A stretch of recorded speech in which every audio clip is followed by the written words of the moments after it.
A US judge has ordered thousands of Guantanamo Bay documents to be declassified. It's mainly correspondence between the White House and the Red Cross, and it's hoped it will shed light on what prisoners have been forced to go through. Well, an RT crew recently toured the facility. Today, we find out how they try to keep up morale at the world's most maligned prison. Despite misconceptions, Gitmo is not just a jail to be or not to be shut. It's also a 45-square-mile military base with no plans of going anywhere, full of signs of established American life. It is a Navy base, and we just happen to have the camps in here. Home to the only McDonald's on Cuban soil, a Subway sandwich shop, a Starbucks, and a Taco Bell. You've got vested financial interests there. You've got Pizza Hut, and you've got Starbucks, and you've got all of these other places that help to set up a logistical support for the troops that are all over there. There are about 5,500 people living and working on the base. Roughly half serve the actual detention center. The U.S. government has been leasing this territory since 1903 for just over $4,500.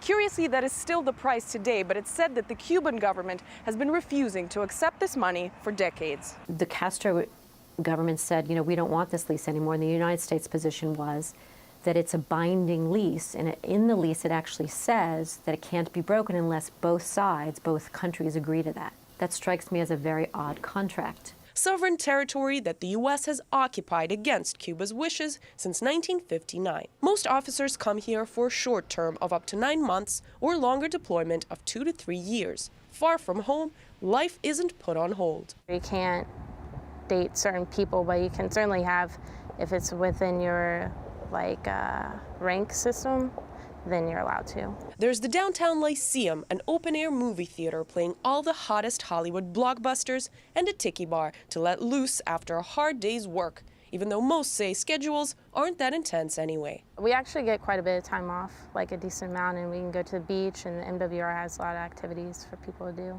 MWR stands for Morale, Welfare, and Recreation.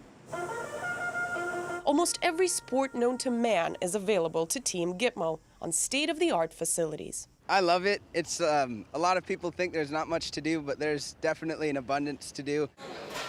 Being in a remote location doesn't even have to affect eating habits. An all-you-can-eat lunch costs just under $5, and breakfast is half that price. A downside, though, information or lack thereof.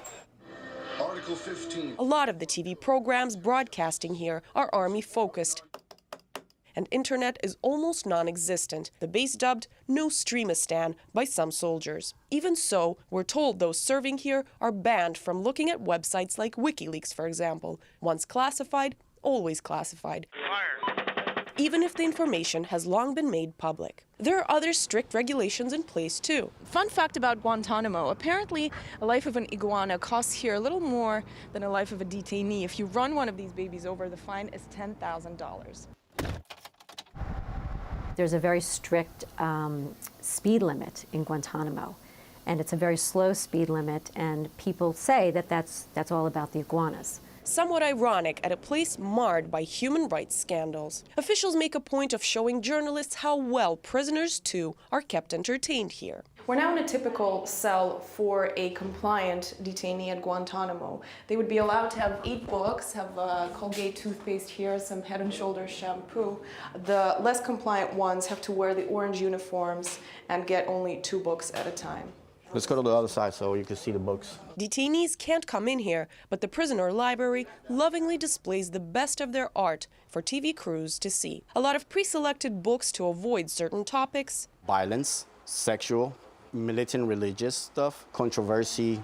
Shelves packed with magazines, DVDs, and video games. Plenty of ways for alleged prisoners of war to pass the indefinite time they're kept here without charges. Anastasia Churkina, RT, Guantanamo Bay, Cuba.